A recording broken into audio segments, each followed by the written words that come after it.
Mense, goeiemôre en welkom by Frik se bakkie boodskap op hierdie pragtige maandagmôre en dankie dat jy vanoggend ingeskakel is.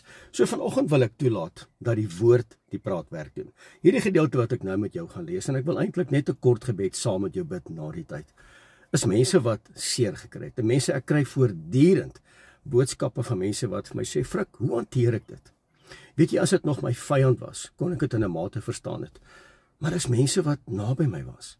Mense wat naby my is, mense wie ek vertrou het, mense met wie ek my diepste geheime gedeel het. Ek het regtig gedink, hierdie is mense met wie ek 'n pad kan loop. Met 'n glimlag het hulle my benadeel, in watter area ook al. So, hoe hanteer ek dit? Hoe bid ek? Wat sê ek vir Vader? Hoe kom ek weer terug? Hoe tel ek die skerwe op in my lewe? Ek het hierdie mense vertrou. Ek het regtig gedink. As dit my vyand was dit in 'n mate oukei. Maar nou sit mense naby my. Hoor gou wat sê die woord. Psalm 55 vanaf vers 7. Hoor gou wat sê hy. Hy sê, ek het gedink, ag, as ek maar vlerke soos 'n duif gehad het, sou ek wegvlieg en 'n woonplek soek. Ek sou ver wegvlieg. Voel jy op hierdie maandagoggend so? Jy's moeg vir die beklei, moeg vir die drama, moeg vir altyd net moet verduidelik. Elke dag is jy in die hof en jy moet verduidelik oor dit en dat. En dis nie meer waar jy moeilikheid soek nie, maar moeilikheid soek vir jou. Waar jy net wil wegkom van die gras. Dalk smag jy na 'n ander lewe. Dalk smag jy net om te sê, Abba, ek bid vandag net vir vrede. Vrede wat ek nie op hierdie stadium het nie. Nie in my huwelik nie, nie in my gesin nie, nie by my werk nie, nie in myself nie. Ek is op 'n plek waar ek net voel, ek wil wegvlieg. Ek sou ver wegvlieg en in die woestyn gaan bly. Ek sou haastig probeer wegkom van hierdie onstuimige wind, van hierdie storm af.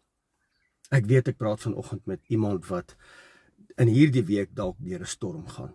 Ek weet nie hoe lyk jou lewe nie. Ek praat dalk vanoggend met iemand wat sopas deur 'n storm is, iemand wat dalk nou in die middel van 'n storm is, in die middel van 'n hurricane of van 'n tornado. My gebed is vandag vir jou, dat Vader jou sal toerus met wysheid, met insig, met verstand, om hierdie storm te kan hanteer, want Vader doen een ding, hy vat ons nie om die storm, hy vat ons deur die storm.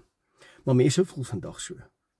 Mense, en ek sê weer, en ek sê dit in baie boodskappe, die duiwel het na ons toe neergedaal met groot woede, want hy weet sy tyd is min. En hier kom die psalmdigter in Psalm 55 en hy sê, ek sou haastig probeer wegkom van hierdie onstuimige wind, van hierdie storm af. Kom ek lees vir jou verder, en wat ek nou vir jou gaan lees, het al met soveel mense gebeur. Met jou, Frik, baie, waar ek mense vertrou het, waar ek gedink het, sjoe, met hierdie mense kan ek 'n pad loop, en dan kom ek agter, as ek aan my tafel sit, daar's 'n Judas aan my tafel. Dis hoekom die woord sê, vervloek is die man en die vrou wat op 'n mens se arm steun, wat op 'n mens vertrou. Mense, ons kan nie, maak nie saak wie dit is nie. Mense gaan jou teleurstel, ek gaan jou teleurstel. Maar hy wat genoem word raadsman, sterke God, ewige Vader, vredevors, Meester Yeshua, die weg, die waarheid in die lewe, hy sal jou nooit teleurstel nie. Hoor wat sê die woord in vers 13. Hy sê, as dit nog my vyand was, wat my smaad aangedoen het, dan sou ek dit nog kon verdra het. Maar nou, of as dit my teenstander was, wat my wou kom verneder het, dan sou ek my teenstander probeer vermy het. Maar nou is dit jy, 'n man soos my maat, 'n goeie vriend. 'n goeie vriend. Ons was so nou aan mekaar verbonde, opgewonde om saam na die huis van die lewende God te gaan. Opgewonde, saam gebid, saam gehuil, saam na die gemeente toe gegaan, saam goed gedoen, maar nou het ek skade. En die oomblik toe daar 'n probleem ontstaan, is die goed wat ek met hom of haar bespreek het, teen my gebruik. Dit het nie met my persoonlik gebeur onlangs nie, maar dit het al met my gebeur.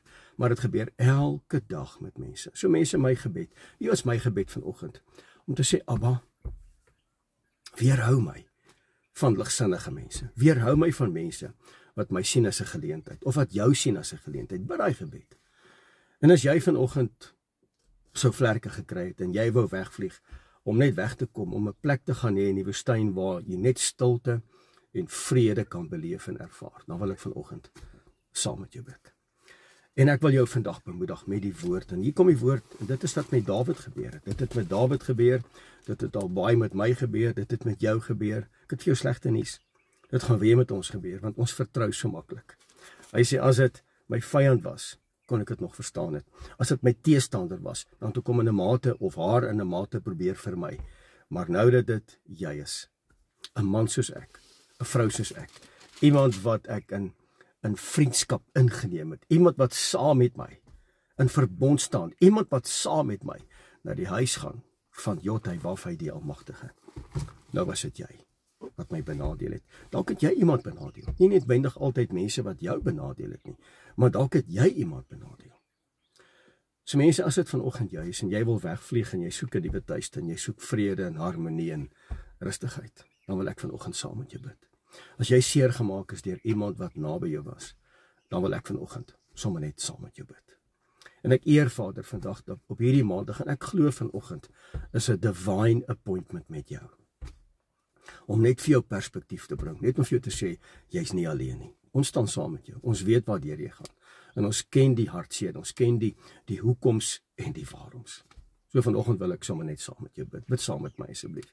Weet jy, ek gaan nie eens my oë toemaak nie, want ek wil sommer net die grootheid van Abba aanskou terwyl ek saam met jou bid. So Abba, ek dank U net in hierdie pragtige môre vir die grootheid en die almag en die liefde. En dankie dat ons uit die woord kan lees wat met ons gaan gebeur of dalk gebeur het.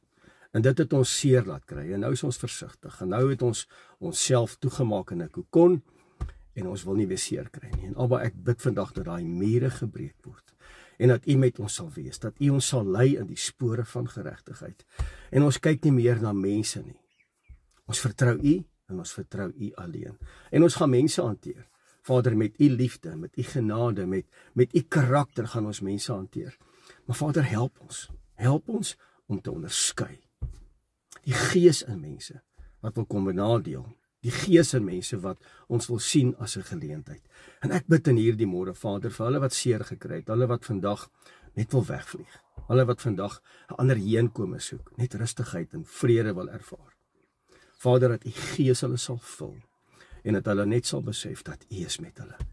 As U met hulle is daar vrede, is daar rustigheid, is daar 'n kalmte in hulle gemoed. En dis vandag my gebed, Vader, vir elke persoon wat ingeskakel is by hierdie bakkie boodskap, dat U hulle sal toevou en omvou met die kosbare liefde en U genade, en dat hulle sal weet dat U is met hulle. As U met hulle is, dan is die wêreld reg. So Abba, ek dank U daarvoor. Ek bid vandag dat U die herstel sal bring en die restaurasie sal bring in iemand se gemoed wat seer gekry het, nie deur 'n teestander nie, of deur die vyand nie, maar iemand wat naby was. En dat U net die hoekoms en die waarom sal kom antwoord om te sê, daarom my kind. Abba, dis vandag my gebed. Dis my roepe vandag vir elke persoon wat vandag ingeskakel is. En ek bid dit in die wonderbare naam van Meester Yeshua. En my gees roep uit, halleluja. Mense, baie dankie dat jy ingeskakel was. Ek seën jou in hierdie week, dat jy 'n goeie week sal geniet, en dat jy werklik die uitgestrekte arm van die lewende God sal beleef en ervaar op jou lewe. Frik Weyerman, bakkie boodskap, tot 'n volgende maandag. Shalom.